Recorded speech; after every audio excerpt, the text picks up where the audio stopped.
Okay, hi everyone. It's Ann Duffy, and welcome to Dental Entrepreneur, the Future of Dentistry's podcast. I am so happy that you're with me today. I've got a very special guest and a new friend, Ben Lund. Hi, Ben. How are you? Hi, Ann. I'm doing great. How are you? I'm just doing great. I'm so glad that you're our guest today. I love your questions, and I can't wait to dig in. But before we get started, let me tell our listeners a little bit about you. As a senior writer and PR specialist at Productive Dentist Academy, Benjamin Lund is dedicated to infusing the dental profession with engaging content. Formerly the editor of Dentaltown Magazine, he has 20 years of dynamic content and key opinion leader development experience in dentistry. When he's not busy writing, he's either hiking in the desert of Arizona, reading voraciously, or hydrating while spending time with his lovely wife, Jill. There are 4 children and 3 grandchildren. Ben, you are quite accomplished already. Just busy. You're a busy dad, grandpa. What do they call you, your grandkids? They call me Grandpa, and that's okay. I mean, even though I'm in my mid 40s, I can handle it. Well, you got some gray going there. I think Yeah. it's very debonair. And you know what? It's kind of nice to have them at a young age when you can get up off the floor or lift them up, all those things that Tom and I are actually struggling with right now. I said, lift weights, Mom, lift weights. I'm like, yeah, a little guy. Yeah, We've got a little grandson. So I can kind of keep up with them. Yeah. yeah, kind of keep up with them. I forgot that you were the dynamic editor of Dentaltown. So that's so cool. And we came across each other with Productive Dentist Academy. It's just an honor to get to know you and see what you've done because, Dentaltown certainly is a Goliath, if you will, of dental magazines and really set the tone for so much. So you're a big part of that. And kudos to you for that machine going and keeping it strong all those years. It's really cool. Yeah, my time there was a blast. And at the time, we were just kind of this unknown entity. The internet was sort of this little baby and nobody really knew what to do with it. And Howard Ferrand figured out a neat little formula in getting people engaged with his community by using a magazine. And then when I came on board, we decided to take the magazine to #1 in direct request readership. And yeah, that was the goal. And we hit it within 5 years. And it was such a cool ride to be part of that too. It was just phenomenal. Yeah. That's so cool. And also kind of set the tone for so many other, certainly magazines, communities. I mean, when I think back on it, gosh, I knew Howard before he started it. I met him in Charlotte at a meeting Yeah. when he was just getting started. He's always just delightful and Oh, yeah. full of vim and vigor, if you will. I love him. I love the guy. Yeah, and he really set the tone for open conversation. I think of Nachos and a lot of other forums now that have really kind of mapped that on. And it's so important for the dental community to be able to talk amongst their peers in now time. So forward thinking of you guys. I mean, my gosh, that was 20 years ago, right? Yeah, gosh, 1999 was when they started. But yeah, it was almost like when dentists would go on fishing trips with their buddies from dental school. None of them were competing with each other. So they could talk about all the problems that they were having with their teams or patients that were driving them nuts or new technologies that were on the horizon that they were really interested in. And they could have those honest conversations. We just kind of took the fishing trip and put it online. So there's no fish, and you get to talk to people that are dealing with the same issues that you're dealing with. Dentaltown was such a fun part of my career, and I'll always really cherish that time. Yeah. Oh, yeah. And honestly, a big part of dentistry during that time and lifting dentists up and having a safe place for them to chat and talk about the good, the bad, and the ugly, which is really helpful to bring it in from all over the place. And I mean, it was international, right? I mean, it's still, right? It's all over the world. Yeah. Yeah. I was at a dental show in Chicago once, and this group I actually think they were from Iraq, and they were all dentists, and they all approached me and they all asked me to sign a copy of Dentaltown Magazine. And I was kind of taken aback. I'm like, I don't understand. They said they've learned all of their skills through their phones via Dentaltown. They learned everything through Dentaltown. And I was like, well, that doesn't sound very good. But I mean, they were doing amazing dentistry. They were doing incredible work. And their only access to that kind of education was through their phones. Oh, And they thought we were like superheroes. And I'm just like, no, but it's thank you. That's really nice. I'm just Benjamin Lund, but Yeah, you know what though? You're not just anything because when you think about it, Ben, it's like as a publisher, and we'll get into that, it's like, is anybody reading us? Is anybody taking this in? right. And here Yeah, you have around the world and making such an impact in their yeah, lives because, if you're practicing dentistry well and you're successful from a business standpoint, you can have a really great life, right? It yeah. all kind of works together. I think it's important for dentists to realize that they can write and they can be published and they can Yes. show themselves as experts. So for dentists who want to write, what matters most when developing a story? Because I know our listeners are saying, hey, I might want to write for Dental Entrepreneur, the future of dentistry. First of all, I think you need to know your audience. I think you need to understand exactly who you're writing for. And, there are so many different dental publications out there. And now there's a lot of specialties that maybe they don't have an actual print magazine. Maybe it's just like an online forum or something like that. But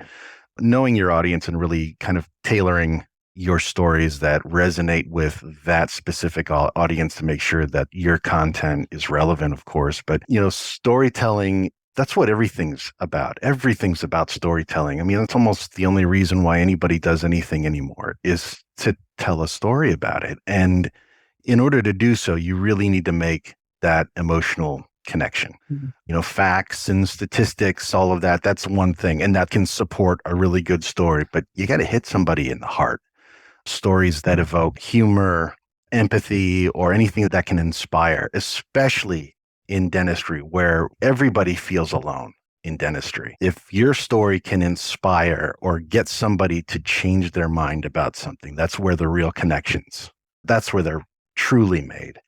Of course, you want to provide value. I mean, you don't want to write a story that doesn't, but you also want to be authentic and be yourself. If there's something that happened to you specifically, and you can tell it in a way that either entertains or in a way that people can identify with, it's like, especially if you're sharing failures.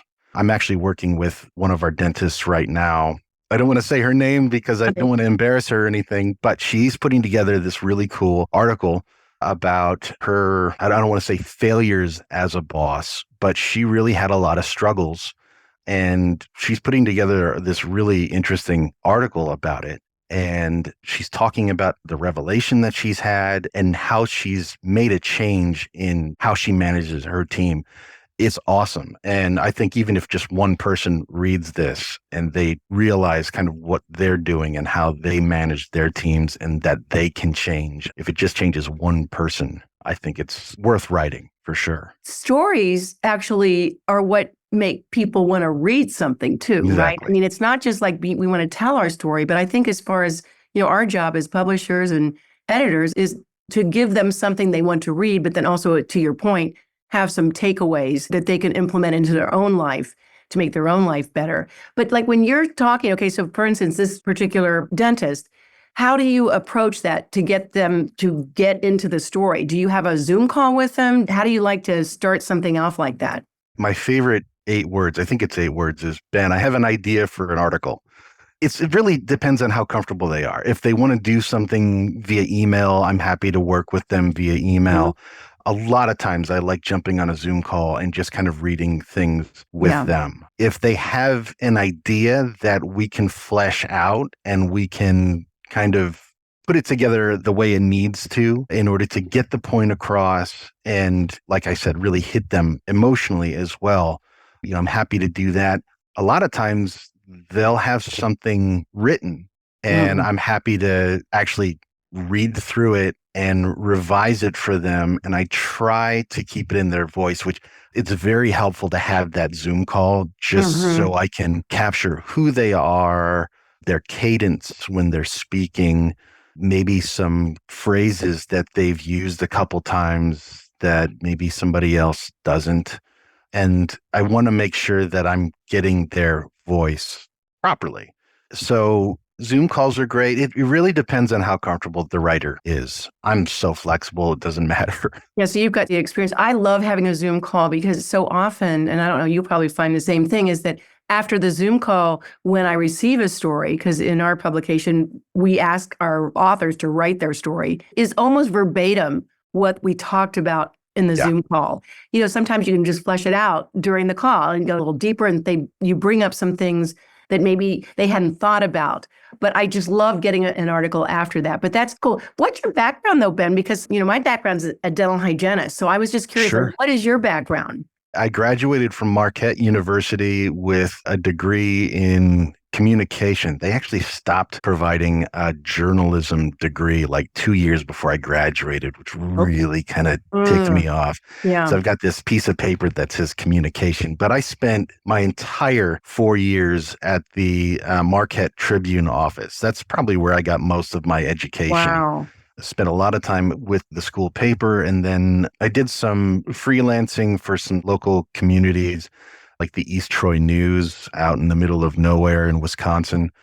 And then, after I graduated, I got picked up as an associate editor by Building Operating Management Magazine, where I was writing about cost-effective restrooms. And that was around 9/11 too, which was really interesting time to be in working for that publication. I was speaking to people that I think CNN was trying to get a hold of as far as building security and escape options for people that work on the 130th floor of a giant high rise, That's stuff kind of like that. interesting. Yeah. And then I moved over about a year later and worked for the National Funeral Directors Association as the associate editor for their magazine called The Director. And our editor, Chris Raymond, and I put together a monthly magazine for funeral directors. And that was awesome. It's kind of hard to walk into work every day and deal with your mortality, kind of like a day-to-day basis, but you kind of get over it. And funeral service is a really interesting profession. And I really think the world of funeral directors, it's not just a job. It is, I think they would all agree, it is a calling. It is a calling to be a funeral director. Such hard work, but I think it's rather rewarding. You're dealing with people at kind of like their lowest point. I mean, talk about someone that if you're interested in telling someone's story, every body that comes in has an incredible story, and then the families around them. And yeah, that must have been a very interesting opportunity for you. And then was the next thing Dentaltown or no? The next thing was Dentaltown. I interviewed for the job, flew down to Arizona, and they offered me the job on the flight home. And I spent, it was about 8 years as the editor. And then once we hit that direct request readership goal, I spent some time still as the editor. I was editing Dentaltown Magazine. At the time, we had Hygienetown Magazine. Yeah. There was Orthotown Magazine. And for a couple of years, I was editing Hematology and Oncology News and Issues. We had purchased a magazine on oncology. I had to get an education in oncology real quick. And we had that magazine for a little while. And then I helped Dr. Ferran put his book together. And that was wild. But yeah, I kind of had my hands full. But, every single day was different. Every single day was a blast. And you fell in love with dentistry. Oh, yeah. Fall in love with dentistry, right? I mean, that's so cool. Dentistry is my home. This is exactly where I want to be. This is the profession that, I mean, it's given me a lot. And I'm really just trying to give back. Oh, that's wonderful. All good for us. But I mean, obviously where you sit, the trends in dental media, with your experience, I mean, what trends do you foresee shaping the future of dental marketing and the dental practices in this time? Well, I mean, AI just seems to be on the tip of everybody's tongues. And the more we learn about it, the more it evolves. So I think you're going to see a huge shift toward AI and all of the technologies that I think it can help produce. But there's a lot of static out there. There is a lot of noise out there. And I think when it comes to dental marketing, authenticity is the answer. Truly. I think if a dentist and their team can get across who they are and what they're all about in a way that makes people comfortable to either want to pick up the phone or schedule online. And there's so many different ways you can do that, radio ads, website, all that fun stuff. But I think if you can get across exactly who you are, what you stand for, and the kind of dentistry that you want to be doing, if You want to do implants, but all of your patients are kids. There's something wrong. Know your You know, audience, yeah, right? exactly. Know your Yeah. audience. I think that's one of the reasons why I joined on to PDA was to help dentists kind of figure out who they are and what they want to do so they can live the lives they want to live. And that's so important too. Otherwise, you're just spinning your wheels and you look back and you've had 20 years and you're still not where you wanted to be because you never figured that out in the very beginning, right? It's so Right. simple. But in dentistry, and I think I found this, just working with women in dentistry as well, they don't have the time or they've never known that they should take the time to figure that out, right? Right. Early on. It's just nose to the grind, get it going. In some way, maybe toward the end of their career when they find burnout and they can't do anymore, then they realize, you know what, maybe I need to take a look and see what I really do want and then Usually go by the after that. time they hit burnout, it's almost too late. Going to work every single day and stressing yourself out with every single little thing, there is a better way to work. There's a better way to operate. And PDA has cracked the code. They figured it out with their coaching and marketing. I speak highly of my time with Dentaltown, but I think, what do they call them? The salad days? Mm-hmm. I'm living those right now. The stuff that we have been able to do since I've been with PDA, I've just celebrated only 2 years with PDA. The stuff we've been able to do in the last 2 years has been mind blowing. I am working with some of the most intelligent, brilliant, kind, amazing people. I don't think Productive Dentist Academy needs to be that little secret that people are kind of keeping to themselves. The work that's going on here is incredible, and the lives that we're changing, I don't even have words for it. I just love that because, see, I came to my first PDA meeting, Productive Dentist Academy. Yeah, we were so happy to have you. You invited me, and Victoria Peterson invited me, and I love Bruce, all those. And boy, the buzz, the love, the excitement in the room was palpable. It was just everybody there was so happy to be there. They were happy to share with each other. And the other thing that I loved was that you guys were doing some filming and trying to extract from these dentists their authentic self. You could just see them up there like, no one's ever asked them that, Ben. When I saw you being the director, how did you get them to like divulge and build on those communication skills? Because I don't think you should minimize that. Communication is everything. It's the magic juice now in this world if you can communicate well, via speaking, writing, acting, you name it. That's right. I could see them light up from your direction during the video taping that you were doing in those beautiful rooms and giving them their story to share on their website. How do you do that? How'd you get that extracted from their personalities? It's actually kind of easy. The one thing that everybody in the world knows the most about is themselves.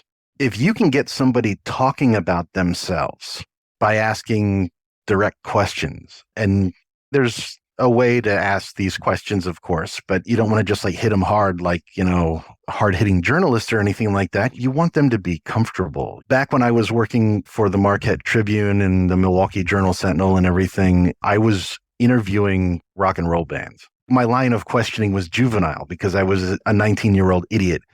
And, here I am talking to, Aerosmith and metal bands like Slipknot, like those creepy guys that like put masks on and stuff.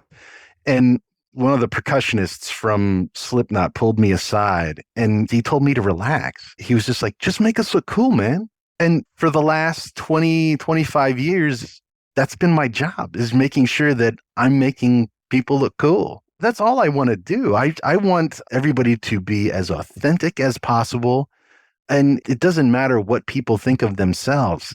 Everybody can be cool, man. So it's all about asking questions, asking, open-ended questions. And having them feel safe to give those answers to you when you go a little bit deeper. Precisely. I'm a hugger, man. I want to make sure that everybody's feeling like they're getting a giant hug and that we're all going to get through this. And if they screw up, it's okay. We got the edit button, man. It's all cool. Man. That's kind of the nice thing about what I do. This is maybe the first time I've actually had an opportunity to talk about this kind of stuff, which is fun. But I can revise every single thing that I want to say all the time. All I'm doing is sitting here writing and making sure that the content that I'm putting together is some of the best content that I can generate. And so, you write a sentence and then you walk away, have a cup of coffee, come back to it, say, nope, that sucks. We're going to change that. We're going to revise that. We're going to move this around. And it takes a little time to massage, but that's kind of the nice thing Well, you're with obviously good having at the it edit button. Thank you. because you're in it, and you've been just only 2 years in PDA, Mhm. and I've actually seen. Like I've known them for a long time, but I have seen like a burst of energy coming from Productive Dentist Academy. I mean, Oh, yeah. there is no stopping that train now. How did you find them then? So did they find you or did you find them? So PDA started before I started with Dentaltown, but they started marketing with Dentaltown and putting together little articles here and there. And, I would see Bruce or Victoria at conventions and we would say hi. And when I moved over into sales and business development over at Dentaltown, PDA actually became one of my clients. So I was working with Reagan and Cashmere for years, putting together advertising packages and all that kind of stuff with them. I actually never met Reagan Robertson in person until the day I was hired. I met everybody down in Tucson, Arizona for a PDA workshop. Wow. And they would reach out to me every once in a while and just say, "So are you happy at Dentaltown?" And we had a really cool relationship for a very long time. And when I left Dentaltown, I knew that I wanted to hitch my wagon to somebody that believed in the same things that I did. When I started at Dentaltown, I don't know if you remember Diamante Driver. He was 12 years old. He died in like February, I think 2007. He died from a massive brain infection that was caused by untreated Periodontal. periodontal disease. Mm-hmm. And it was a huge story at the time. It didn't just highlight poverty, it highlighted issues with Medicaid and access to care. And I struggled with that story, that there's no reason that any child in this nation should pass away because they had a cavity. I just thought it was the most awful thing. A couple of years later, I was approached by a townie who he was going down to a mission in South America. And he said, "Hey, man, I've got a problem. All of the film that gets shipped down to this village for their x-ray machine, it all ends up getting developed somewhere along the line. And we can't get any x-rays at all." And because I had certain connections with companies, with other dental imaging companies, I reached out to some of them and just said, "Hey, I got a proposition for you. What if we put together an article about this really cool thing that you did for this village, sending one of your machines down there?" And one of them actually said, "You know what, whether we do an article or not, this is something we want to do." Wow. And this village ended up with a brand new digital imaging machine. They could get rid of all of their film. It was making those connections, things like that. That's what inspired me to create the Do Good section every May in Dentaltown, where we talked about not just missions. We talked about, charitable dentistry, eco dentistry, like going green, that kind of stuff. That's what we highlighted every single May. And when it was popular, some of the companies actually changed some of their campaigns and some of their focus on their products that were considered green or renewable. And I even joined the media board, I should say, for the Eco Dentistry Association for a couple of years. And I knew that PDA had the same heart. And the way that PDA changes the lives of the dentists that we work with in order to not just provide better dentistry, but to give them their lives back or to give them the lives that they deserve. A lot of these dentists are working 6 or 7 days a week and they are on their way to burnout. And that's not fair. You went to dental school because you wanted to not just take care of people, but there's a reward for that. And you should be able to obtain that. PDA actually helps, get them there. So, you could tell that in the room. I mean, it was like there were so many stories that the dentists that were working 6 days a week, they cut back to 5 days a week, they cut back to 4 days a week, and they were still successful. And then some cut back to 3, and it is doable. And it is still not only doable, but it can happen, and you can still be even more successful from a profit standpoint, but also just, again, giving your life back. I think that PDA gives them their life back and shows them a roadmap a recipe on how to get there. And you can see it because it's not just a couple of the dentists. It was about every dentist in that room was either there already or on their way. And on their way. Yeah, you're right. You know, 100% correct. Yeah. and, going to a PDA, I'm thinking about that and being in that arena, you really get to see them grow personally. You can see the offices that come in, the dentists that come in, their teams that come in, see them grow and just be so energized with the profession, which is what we really need in dentistry today because, the pandemic kind of soured a lot of people on our careers and on the profession. And you've got so much to make up, but there's a way to do it that is not only profitable and successful, but fun, engaging, and, most importantly, fulfilling. I mean, we all want to have a career because we spend so much time in our career to be fulfilled in. And you can tell that you have that now because now you've got a whole other group of people and stories to share. Oh, I love it. The stories that we get to share now through PDA, and because I now get to play in other sandboxes like Dentistry Today or Dental Economics, I still get to hang out with Dentaltown every once in a while. I still get to spend time with my friends over there and play in their sandbox a little bit. But the stories that we get to tell are life-changing, man. I mean, it raises the hair on your neck to watch some of these people come into our workshops or our upcoming PDA conference in September. You can tell the new doctors, they're still trying to figure this out. They're still unsure. But when they leave, it's like a weight has been lifted or there are answers. And they know that this may take a little time, but there's the road. That's the one you need to be on. It's like so cool to see. Not only that, but they leave and they're tethered. They're tethered to PDA. So it's not like you're going to, okay, bye, everybody. Good luck. You actually stay with them until they succeed. We're holding their hand all the way through. And it's not just us. They're networking with other dentists and teams that have gone through this before or are going through it. You're not alone. Yeah. And it's like the coolest thing to see.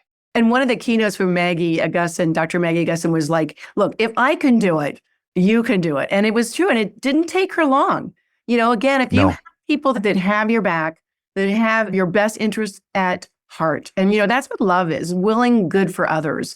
I think PDA is just a big old heart and a love not only for dentistry, but for the people in it. And so, Ben, how do we get in touch with you to find out more? Like maybe a story that they might have or how they would like to maybe work with Productive Dentist Academy? Well, I'll tell you what, you can always find us at productivedentist.com. You can check us out online there. If you want to reach me, email is always the best way. I'm at ben@productivedentist.com.